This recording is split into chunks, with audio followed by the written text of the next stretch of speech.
Hello အားလုံးပဲမင်္ဂလာပါ Daily Dose by Q Channel မှာ Q ဖြစ်ပါတယ်။မကြခင်မှာနှစ်သစ်ကိုရောက်ရှိတော့မှာဖြစ်ပါတယ်။အသုံးမလို့တော့တဲ့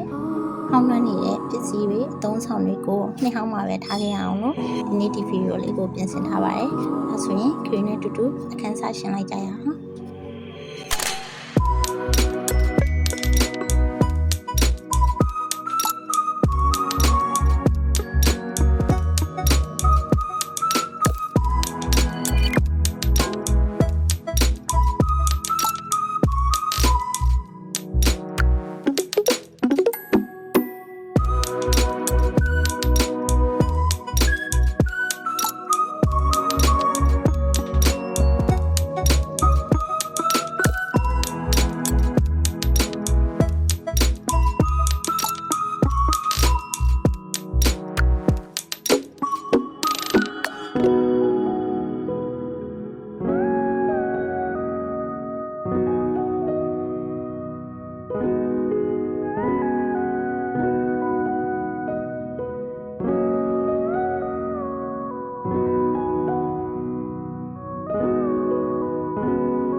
စီရီရှင်းလင်းသိမ်းဆရာလို့ပြမန်းသွားပြီမယ်တန်ရှင်းတဲ့ပတ်ဝန်းကျင်မှာနေထိုင်ခြင်းကကိုယ်စိတ်ပါကျန်းမာခြင်းကိုအများကြီးထောက်ပို့ပေးနိုင်တာမို့ပြမန်းကြုံနိုင်မယ်လို့ထင်ပါတယ်